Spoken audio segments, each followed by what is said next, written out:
നമസ്കാരം. ഇന്ത്യയും റഷ്യയും കളി തുടങ്ങിക്കഴിഞ്ഞു. ആഗോള വിഷയങ്ങൾ ചർച്ച ചെയ്യാനായി ഇന്ത്യയും റഷ്യയും തകൃതിയായി ചർച്ചകൾ നടത്തുകയാണ്. റഷ്യയിലെ ഇന്ത്യൻ പ്രതിനിധി വിനയ് കുമാർ റഷ്യൻ വിദേശകാര്യമന്ത്രി സെർജി ലാവ്റോവിനെ സന്ദർശിച്ച് പ്രാദേശികവും ആഗോളവുമായ വിഷയങ്ങൾ ചർച്ച ചെയ്തു കഴിഞ്ഞു. കൂടിക്കാഴ്ചയിൽ ഇരു നേതാക്കളും നിർണായക വിഷയങ്ങളെപ്പറ്റി ചർച്ചകളും നടത്തിയെന്നാണ് വിവരം. ഇത് ഇന്ത്യ റഷ്യ പ്രത്യേക തന്ത്രപരമായ പങ്കാളിത്തം കൂടുതൽ ശക്തിപ്പെടുത്തും എന്നത് ഉറപ്പാണ്. സമകാലിക പ്രാദേശികവും ആഗോളവുമായ പ്രശ്നങ്ങളും വരാനിരിക്കുന്ന ഉന്നതതല ഉഭയകക്ഷി വിനിമയങ്ങളും ഇരുവരും തമ്മിൽ ചർച്ച ചെയ്തുവെന്നാണ് അറിയാൻ കഴിയുന്നത്. ഇന്ത്യ റഷ്യ പങ്കാളിത്തം കൂടുതൽ ആഴത്തിലാക്കുന്നതിനുള്ള തുടർ നടപടികളും ചർച്ചയായിരുന്നു. റഷ്യ ഇന്ത്യയുടെ ദീർഘകാലത്തെ പങ്കാളിയാണ്. ഇന്ത്യ റഷ്യ ബന്ധങ്ങളുടെ വികസനം ഇന്ത്യയുടെ വിദേശ നയത്തിന്റെ പ്രധാന സ്തംഭമാണ് എന്നതും എടുത്തു പറയണം.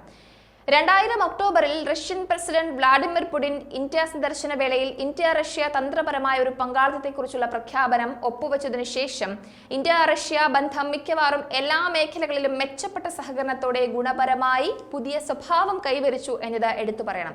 രാഷ്ട്രീയം, സുരക്ഷ, വ്യാപാരം, സമ്പദ് വ്യവസ്ഥ, പ്രതിരോധം, ശാസ്ത്രം, സാങ്കേതിക വിദ്യ, സംസ്കാരം എന്നിവ ഉൾപ്പെടുന്ന ഉഭയകക്ഷി ബന്ധം ലോകം ഉറ്റുനോക്കുന്ന തരത്തിലാണ്.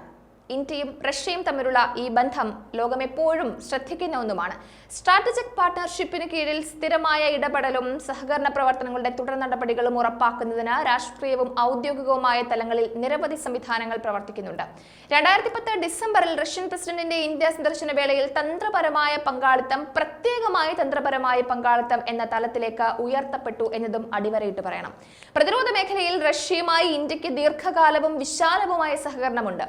ഇന്ത്യ റഷ്യ സൈനിക സാങ്കേതിക സഹകരണം, വാങ്ങുന്നയാൾ വിൽപ്പനക്കാരൻ എന്ന ചട്ടക്കൂടിൽ നിന്ന് സംയുക്ത ഗവേഷണം, വികസനം, നൂതന പ്രതിരോധ സാങ്കേതിക വിദ്യകളുടെയും സംവിധാനങ്ങളുടെയും ഉൽപാദനം എന്നിവ ഉൾപ്പെടുന്നതിലേക്ക് പരിണമിച്ചു എന്നതാണ് ശ്രദ്ധേയമായ കാര്യം.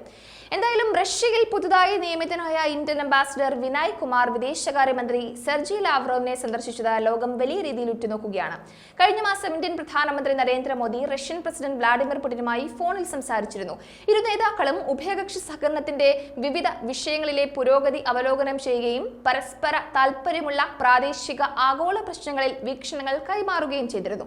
വരും വർഷങ്ങളിൽ ഇരു രാജ്യങ്ങളും തമ്മിലുള്ള തന്ത്രപരമായ പങ്കാളിത്തം കൂടുതൽ ശക്തിപ്പെടുത്തുന്നതിന് യോജിച്ച ശ്രമങ്ങൾ നടത്താൻ സമ്മതിച്ചതിനൊപ്പം റഷ്യയിലെ ജനങ്ങളുടെ സമാധാനത്തിനും പുരോഗതിക്കും സമൃദ്ധിക്കും ആശംസകളും ഇന്ത്യൻ പ്രധാനമന്ത്രി അറിയിച്ചിരുന്നു. ഇന്ത്യ റഷ്യ ബന്ധം വളരെ ആഴത്തിലുള്ളതാണ്. അത് ഊട്ടി ഉറപ്പിക്കുന്നതാണ് ഇന്ത്യ റഷ്യ ബന്ധം ഓരോ ദിവസം തെളിയിക്കുന്നതും.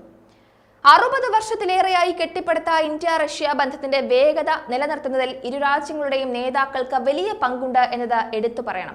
ഇന്ത്യ റഷ്യ ബന്ധം ഒരിക്കലും രാഷ്ട്രീയമോ നയതന്ത്രമോ സാമ്പത്തികമോ മാത്രമല്ല, മറിച്ച് അത് അതിനുമപ്പുറം കൂടുതൽ ആഴത്തിലുള്ള ഒന്നാണെന്നാണ് മനസ്സിലാക്കേണ്ടത്. എന്തായാലും ആഗോള വിഷയങ്ങളിൽ ഇന്ത്യയും റഷ്യയും തമ്മിൽ കരുക്കൾ നീക്കുകയാണ്. ചർച്ചകളിൽ കൂടുതലും ഉണ്ടായത്, അല്ലെങ്കിൽ ചർച്ചകളുടെ ഏറ്റവും പ്രഥമ കാര്യം എന്താണ് എന്നുള്ളതിന്റെ ആകാംക്ഷ ലോകത്തിനുണ്ട്. ഇരു രാജ്യങ്ങളും തമ്മിൽ എന്തായിരിക്കും ഭാവിയിലേക്ക് നീക്കി വെച്ചിരിക്കുന്നത്, ലോകക്രമത്തെ നേരിടാൻ അല്ലെങ്കിൽ ലോകത്തെ എങ്ങനെയാണ് ഇന്ത്യയും റഷ്യയും ഇനി സമീപിക്കാൻ പോകുന്നത് എന്ന ആകാംക്ഷയും ആശങ്കയും ലോകത്തിനുണ്ട്.